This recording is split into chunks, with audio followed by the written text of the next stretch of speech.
Hello, everybody. Episode 492 is here, and today we are continuing on with the player evals. We are talking halfbacks this time around, and let's get to focus on what I have about them. The modern day running back. The position has significantly died down in importance when it comes to teams using the run as their primary option to score touchdowns. Over the last 10 years or so, teams have started to pass the ball almost twice as much as they did before. Wrestling in quarterbacks and wide receivers as being the main workhorses. The running back hasn't since disappeared, but has evolved more so. They got better, they got faster, stronger, and their hands got better as well. This is a polarizing list again. There are guys who are all-purpose guys, such as San Francisco's Christian McCaffrey and Green Bay's Aaron Jones. Almost got that messed up for a second. There are guys in here who do it all. There are guys who are just speed backs. I have a great list. This group is not as deep as last year's class, so bear with me most definitely. And listen to some notes really quickly before we take off. Multiple backs in the 2023 class who didn't even make this top 10 would have cracked the top 5 in 2022. That's just saying something, and those are the guys in honorable mentions, in which we will talk about at the end after I give you the number one guy. Michigan's Blake Corum gets what I call a Maurice Jones-Drew comp. They both kind of roll low centers of gravity, run close to the ground, guys that are just impossible to stop. And if that means anything, this guy's going to have a crazy career. So let's get this rock star going.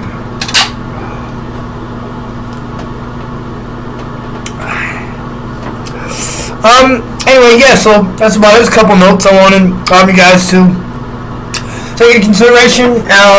Either way, let's go with this list.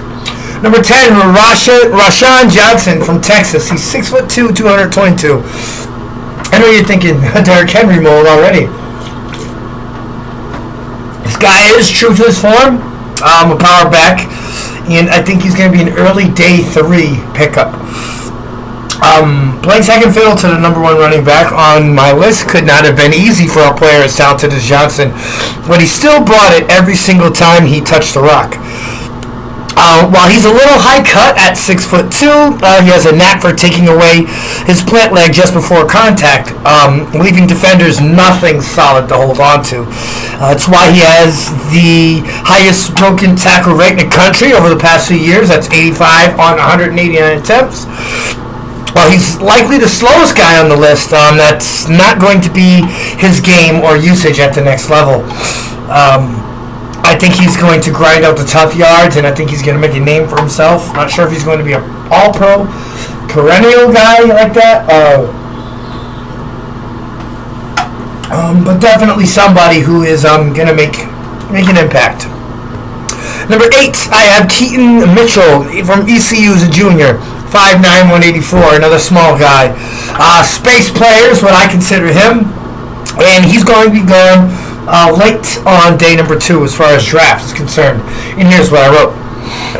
There are maybe no back in the country more difficult to touch in space than Mitchell, thus the nickname, Spacely. He's got the best combination of quicks and speed in this draft class.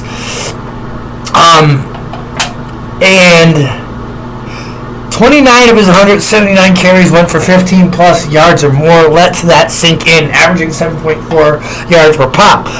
The worries are his size, and that the running style at 5'9", 184 pounds doesn't really translate to the NFL. He's never going to be the bell cow that other guys might be at the next level, but you'd have to go back to Work Done as the last time a guy like that had his type of size and was able to do what he did. Work Done, a.k.a. Well Done, was really good. Played for Tampa Bay Buccaneers. Anyway, moving on rather fast. And then going back, actually, Mitchell's a little bit more athletic than Work Done, so it gives him a little bit more promise. Anyway, number 8, Kendre Miller, a junior from TCU, standing 6'2", 220. I know what you're thinking. He's an all-purpose back. And I think he's going to be gone like day 2. Here's what I have on him. With former 5-star running back Zach Evans transferring to Ole Miss last offseason, it was Miller's time to shine, his job to lose, his bang for buck, whatever. And shine he did to the tune of 1,342 yards on 216 carries. That's 6.2 per pop for you math guys. And 17 touchdowns. He plays with uncoachable tenacity that makes him unwilling to go down on the first contact. And you love stuff like that. For his career, he's broken 109 tackles on 353 carries, which you love. And then an additional 3.8 yards after he's hit. So you hit him one time, and this guy's still gaining another 4, sometimes half a first down on one carry. It's insane.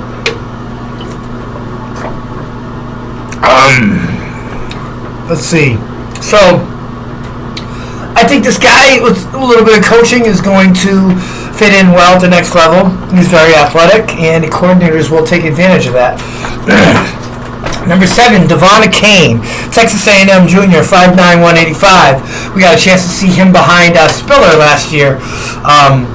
C.J. Spiller was one of my favorite running backs as a rookie. See, we'll talk about what he did later on in the show. But anyway, this guy is just a fucking burner. Late day 2, he'll be gone. Achane has verified track times that are unparalleled in the draft class.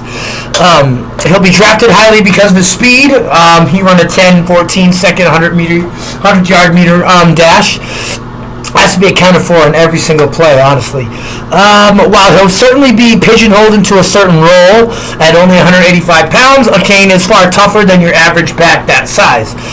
He doesn't shy away from contact by any means, as he's broken 104 tackles on 369 carries, including 3.9 yards after contact again. We just wish that he was a tad more reliable in the passing game, where he dropped 5 balls on 65 attempts, 65 targets, just to say something about him. Number 6, Sean Tucker out of Syracuse, 5'10", 210. 5'10", 210 pounds. North-south runner. Guy is not an outside guy, not a speed guy. An average athlete, so to speak. Who's going to get it done in between the tackles? Day 2 projection for him. You won't find many players that look as shredded as him at 205 pounds. He somehow eats arm tackles for breakfast at that size. But it may have something to do with the absurd explosiveness in his lower half. He's reportedly running the low 4.3s and has a standstill burst that makes it easy to believe. And this guy is alarmingly quick on his feet. Here's to say. He's a linear runner who often lacks the creativity to improvise when the point of attack gets jammed up. I will say it's one thing that's a concern on him. While Tucker has shown that he can handle a heavy workload with 506 touches over the past 2 years, NFL teams are only going to want to feature him on the ground. Literally, this guy is in liability in the passing game. Tucker has dropped 10 of 73 catchable passes in his career. I can't believe that's something small that is something so big at the same time. It's wild. And here we go. Getting down the list to the good ones. Number 4, we have Alabama's Jahmyr Gibbs. 5'11", 200 pounds. This guy is a lightning rod. He has great hands too, by the way, and I think he's going to be an early day 2 pick. Maybe top 40. If you want to talk about how early. Gibbs is another back on the smaller side for a full-time load in the NFL, in my eyes. He's not too dissimilar size one from Aaron Jones or Dalvin Cook. So it's from a death kneel to this. So it's far from a death kneel to his draft stock, is what I'm trying to say. His ideal role, though, is still in a timeshare RB by committee type thing. What we saw from Alabama, where he took majority of the passing game snaps, which was interesting. I think that's where he truly shines. Over the past 2 seasons, he's hauled in 78 of 93 Targets for 848 yards and 5 scores with 28 broken tackles after the catch. As important as is his dynamism with the ball is his reliability. He's dropped only 2 passes on 103 catchable targets, which is outrageous. Number 3 is Zach Charbonnet out of UCLA, the senior who stands 6'1", weighs 220 pounds. The bell cow, the guy that can do anything. Keep him out there 3 or 4 downs and switch him up, kind of like on some Ricky Williams stuff, how Miami used to just run him to the ground. He'll be gone in early day 2, though. Unlike some others on the list, there's no physical trait or special skill set to really rave about with Charbonnet. Rather, there's nothing he can't do at the running back position. He has ideal size, 6'1", 220, paired with his plus athletic tools, a complete unwillingness to go down on first contact. You love it, you love it. It's why he's averaged a ridiculous 4.15 yards after contact this season on 194 carries for 1,358 yards. He also showed well in the passing game with 37 catches for 320 yards, 15 broken tackles. The guy is serious. Now my number 1, number 2 guys. You already know if you've seen, you pay attention to the show and what I post, who my number 1 and 2 guy is. But it's really just a preference on the type of back you want or who you would see would fit in your team. Number 2, I have Blake Corum out of Michigan, 5'8", 210 pounds. My Maurice Jones-Drew comp. Here we freaking go. He's a bowling ball. He'll be going early day 2. Top 50 pick, I would say. I can give you a full scouting report on him, but I think the skill set is summed up better with a player comp, and that's why I said Maurice Jones-Drew. He's damn near a dead ringer for him. This guy's 5'8", 210. I think Maurice Jones-Drew is 5'8", 217. Corum's near, they're nearly impossible to bring down alone just because the low center of gravity and the way they run, the way he can just bend his body and move, combined with the defensive tackle dies and he's running a million miles an hour.